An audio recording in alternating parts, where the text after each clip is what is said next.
We ready?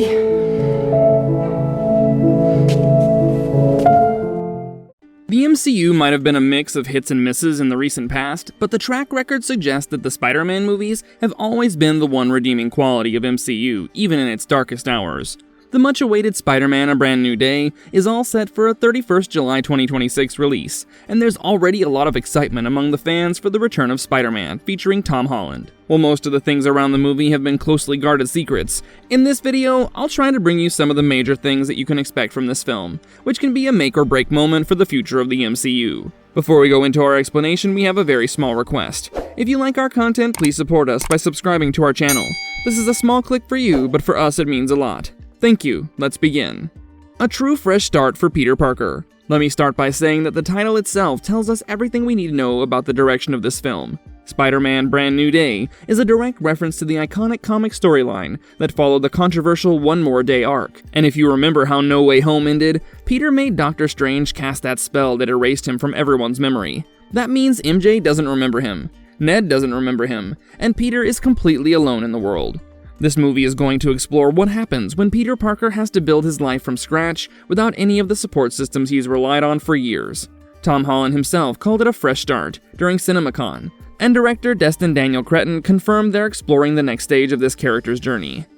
A return to street-level storytelling. Marvel Studios president Kevin Feige confirmed that Brand New Day is ditching the multiverse madness and going back to street-level crime. After No Way Home gave us 3 Spider-Men fighting multiversal villains, and Far From Home had Peter dealing with drones and global threats, we're finally getting ready for the friendly neighborhood Spider-Man we've been craving. Feige specifically said that Peter will be by himself, dedicated to saving the city, and dealing with street-level crime, as opposed to the world-ending events. This is exactly what the character needs right now. It's going back to what makes Spider-Man so special in the first place, and I couldn't be more excited about this tonal shift. I'm always angry. The Savage Hulk returns. Mark Ruffalo is reportedly returning as Bruce Banner, but we're not getting the smart Hulk we've seen in recent MCU projects. Multiple sources are claiming that the Hulk is going to revert to his savage form, and insiders have said he'll be scarier than ever before, and might even kill someone. Now, the exact reason for this transformation hasn't been confirmed, but the setup is reportedly that Spider-Man and Punisher will actually have to team up to stop the rampaging Hulk. This is the kind of Hulk action we haven't seen in the MCU since Age of Ultron. And after Marvel Zombies showed us how thrilling a powerful, unleashed Hulk can be, Brand New Day has the opportunity to bring that same energy to live action. Scorpion finally gets his moment. That post-credit scene in Spider-Man: Homecoming shows Michael Mando's Mac Gargan, aka Scorpion, sitting in prison with a scorpion tattoo on his neck, clearly setting up his villain transformation. Well, 8 years later, we're finally getting a payoff. Mando has officially confirmed his return, and set photos show him being transported in what looks like a prison convoy. According to rumors, someone is trying to break Scorpion out during transport, and this kicks off a major chase sequence with Punisher and Spider-Man getting involved. What's even more exciting is that Mando has been teasing on social media that Scorpion will have a comic-accurate costume and might even bond with the Venom symbiote at some point. Multiple street-level villains. According to reports from a Disney Consumer Products presentation, Brand New Day will feature at least 3 main villains: Scorpion, Tombstone, and Boomerang.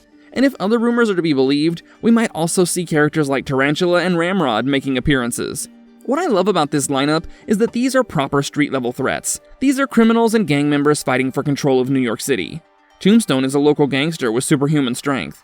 Boomerang is actually known in the comics for becoming Peter's roommate at one point. And with Peter needing a place to live and someone to split rent with, that could be a really interesting dynamic. Mr. Negative as the main antagonist. Now, while we're getting multiple villains, many insiders believe that the real main antagonist is going to be Mr. Negative, also known as Martin Lee. This makes perfect sense for several reasons. First, Mr. Negative was actually introduced in the Brand New Day comic storyline, so the connection is already there. Second, director Destin Daniel Cretton has a history of incorporating Asian culture and mythology into his work, as we saw with Shang-Chi, and Mr. Negative's Chinese heritage would fit perfectly with that approach. In the comics, Martin Lee runs the FEAST homeless shelter as a cover for his criminal activities with the Inner Demons gang. And he has these incredible powers that let him corrupt people and heal them. Set photos have shown logos for the Inner Demons, which basically confirms some version of this organization exists in the movie. A new Spider-Man suit that's comic accurate. The first teaser dropped back in August 2025, and it gave us a glimpse of Peter's new costume, which Tom Holland later revealed in full. What's got everyone excited is that this is the most comic-accurate suit we've ever seen in the MCU. We're talking deeper blue tones, raised black webbing, a larger angular spider emblem on the chest, and a hexagonal fabric texture. The suit looks handmade, with visible stitching that shows Peter crafted it himself without relying on Stark technology. Director Destin Daniel Cretton said his team has been nerding out daily over the suit design, and you can really see the love and attention to detail. This is exactly what we needed after No Way Home showed Peter creating his own suit in that tiny apartment. Zendaya's MJ returns, but with a reduced role. Zendaya is definitely returning as MJ, and we've seen set photos of her alongside Tom Holland and Jacob Batalon. However, multiple reports suggest that her role is significantly reduced compared to the previous trilogy, and Zendaya has an incredibly busy schedule with Euphoria Season 3 and Dune Messiah both happening around the same time. There are theories that when Peter sees MJ again, she might actually be dating Ned. In the comics, a similar situation happened with Genki and Miles Morales' ex-girlfriend, and given that both Ned and MJ got into MIT at the end of No Way Home, they've been together at school while Peter's been alone. Imagine how heartbreaking that would be for Peter to see. The two people he cares about most, now together and happy, with no memory of him. Ned leads at MIT. Speaking of Ned, we've got confirmation from set photos that Jacob Batalon's character is attending MIT, just like we saw at the end of No Way Home. In one photo, Batalon is wearing an MIT shirt, which confirms that he followed through with his acceptance. Reports suggest that Ned's role, like MJ's, might be more of a cameo than a major part, but that actually works for the story Marvel is trying to tell. Peter sacrificed his relationship so that his friends could have better lives, and seeing them succeed at MIT shows that his sacrifice wasn't in vain. What breaks my heart, though, is knowing that Peter is probably keeping tabs on them from afar, watching them live their best lives while he's alone. Sadie Sink in a mystery role. Sadie Sink from Stranger Things has been officially cast, but her role is being kept completely under wraps. The speculation has been absolutely wild. Some people think she's playing Rachel Cole Alves, a character connected to the Punisher. Others have theorized she could be Gwen Stacy, Black Cat, or even Jean Grey. Set photos have shown her with red hair and wearing combat boots and camouflage pants, which has only fueled more theories. What's fascinating is that Sink herself has addressed the rumors, saying she's been reading all the theories online and thinks they're awesome. My personal theory is that she's playing an original character or a reimagined version of someone from the comics, similar to how Zendaya's MJ wasn't the traditional Mary Jane Watson. Filming in Glasgow, doubling for New York. The movie is filmed extensively in Glasgow, Scotland, which is standing in for New York City. If you look at the set photos and videos, they've transformed Glasgow's city center with American flags, yellow taxis, and New York street signs. Major action sequences were filmed on Bothwell Street, St. Vincent Street, Waterloo Street, and several other locations throughout the city. Glasgow has doubled for NYC and even Gotham City in previous productions, and apparently it's much cheaper to film there than in actual Manhattan. What I love is that they're doing real location shooting with practical stunts, rather than relying entirely on green screen. Tom Holland has talked about how exciting it is to shoot on real streets with real sets, saying it feels like making the first Spider-Man movie all over again. Destin Daniel Cretton's unique vision. Destin Daniel Cretton, who directed Shang-Chi and The Legend of the Ten Rings, is bringing his unique sensibilities to Brand New Day. What made Shang-Chi so special was how Cretton balanced incredible action sequences with real emotional depth and character development. Cretton reportedly agreed to direct only on the condition that the movie would be entirely street level, which shows his commitment to a specific vision. He's also known for incorporating Asian mythology and culture into his work, which ties perfectly into the rumors about Mr. Negative being the main villain. With Cretton at the helm, I have complete confidence that this movie is going to deliver both on the action front and the emotional character work. Connection to Daredevil Born Again. Even though Charlie Cox has repeatedly denied being in Brand New Day, the movie is heavily connected with the events of Daredevil Born Again.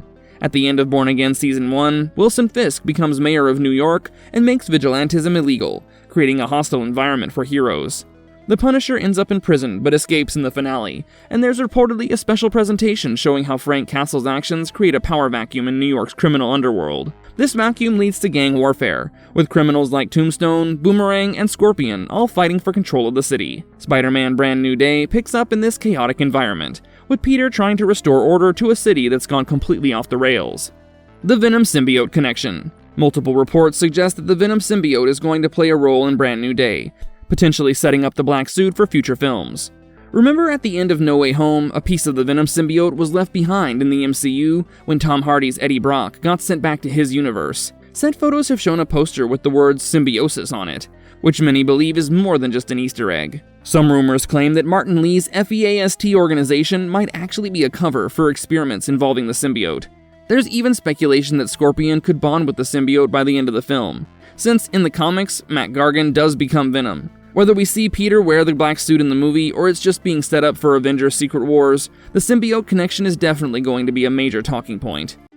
Timeline placement before Avengers Doomsday. From a larger MCU perspective, Brand New Day is positioned really strategically in the timeline. The movie releases on July 31, 2026, which is about 5 months before Avengers Doomsday hits theaters in December 2026. Set photos and construction company signs suggest the movie takes place around fall 2027 in-universe, roughly 1 year before Doomsday.